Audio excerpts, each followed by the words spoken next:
ಈಗ ಬೇರೆ ಸ್ಟೇಟ್ನದು ಇವು ಯು ಪಿ,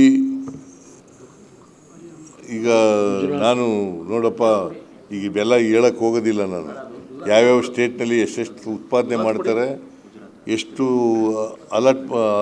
ಅಲೋ ಮಾಡಿದ್ದಾರೆ ತಗೊಳ್ಳಿಕ್ಕೆ ಆಯಿಲ್ ಫ್ಯಾಕ್ಟ್ರಿ, ಆಯಿಲ್ ಕಂಪ್ನಿಯವ್ರಿಗೆ, ಅದನ್ನೆಲ್ಲ ಹೇಳಕ್ಕೆ ಹೋಗಲ್ಲ ನಾನು.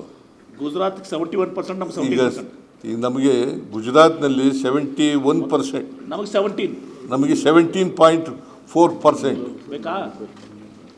ನಿಮಗೆ ಹೇಳಬೇಕು ಅಂತಂದರೆ ಗುಜರಾತ್ನಲ್ಲಿ 71%, ನಮ್ಮಲ್ಲಿ 77.5, ಸಾರಿ 77.5% ಗುಜರಾತ್ನಲ್ಲಿ, ನಮಗೆ 17.4%. ಇದು ನ್ಯಾಯನಾ?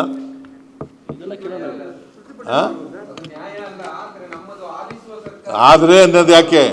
ಇದು ನ್ಯಾಯ ಅಲ್ಲ ಅಂತಂದ್ರೆ ಮುಗ್ದೋಯ್ತು.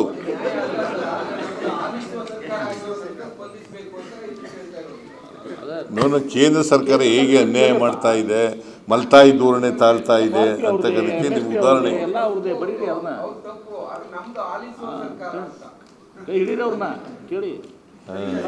ದಯಮಾಡಿ ಪ್ರಹ್ಲಾದ್ ಜೋಶಿ ಹೋಗಿದಾರ ಇಲ್ಲಿವರೆಗೆ?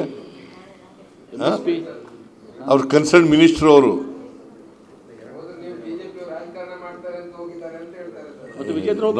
ಬಿಜೆಪಿ ಅವರು ರಾಜಕಾರಣ ಅಲ್ಲೇ ಹೋಗಿ ಮಲಗಿದ್ದಾರೆ. ವಿಜೇಂದ್ರ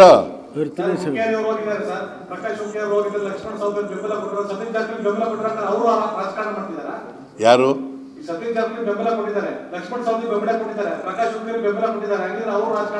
ಸತೀಶ್ ಜಾರಕಿಹೊಳಿ ಅವರು 2200 ರೂಪಾಯಿ ಫಿಕ್ಸ್ ಮಾಡಿದ್ದು DC ಅವ್ರಿಗೆ ಹೇಳಿದಂಥದ್ದು. ಈಗ ನೋಡಪ್ಪ, ರೈತರ ಜೊತೆ ನಮಗೆ ಸಿಂಪತಿ ಇದೆ, ರೈತರ ಪರವಾಗಿದೆ ನಮ್ಮ ಸರ್ಕಾರ. ಗೊತ್ತಾಯ್ತಾ?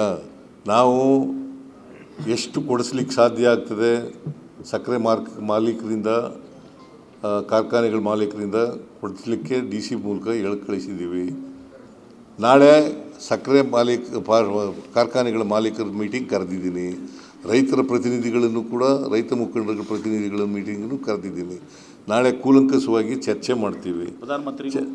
ಪ್ರಧಾನಮಂತ್ರಿಗಳಿಗೆ ಭೇಟಿ ಕೊಡ್ತಕ್ಕಂಥ ಲೆಟರ್ ಕೂಡ ಬರೀತೀನಿ. ಅವರು ಅನುಮತಿ ಕೊಟ್ಟರೆ ಭೇಟಿ ಮಾಡ್ತೀನಿ. ಕೂಡಲೇ ಕರೀರಿ ಅಂತ ಹೇಳಿದ್ದೀನಿ.